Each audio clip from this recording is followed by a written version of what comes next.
Para mí, parir en una sala natural y con bañera y con más cosas, sobre todo porque le he dado más utilidad a otras cosas antes de meterme en la bañera, pues ha sido, no sé, una experiencia inolvidable, maravillosa y que no la cambiaría por otra sala. He utilizado el balón, he utilizado la liana, he utilizado hasta el altavoz que bueno, que yo soy musulmana y bueno, hemos podido poner el Corán.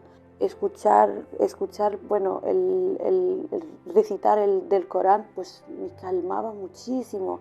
La luz estaba, solo parecían estrellitas, eran estrellitas, la aromaterapia, porque tener el olor ese tan bonito, pues como que calmaba, ¿sabes? No sé, ha estado muy bien.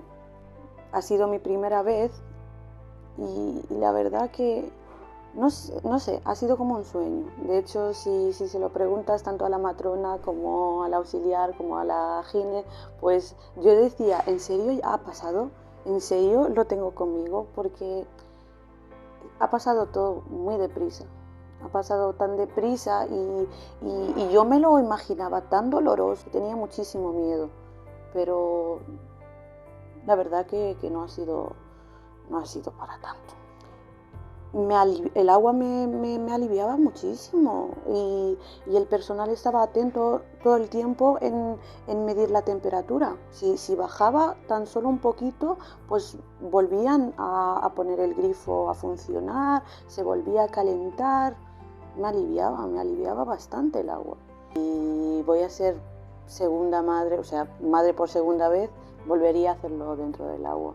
Ha sido precioso, no sé, inolvidable, ha sido maravilloso.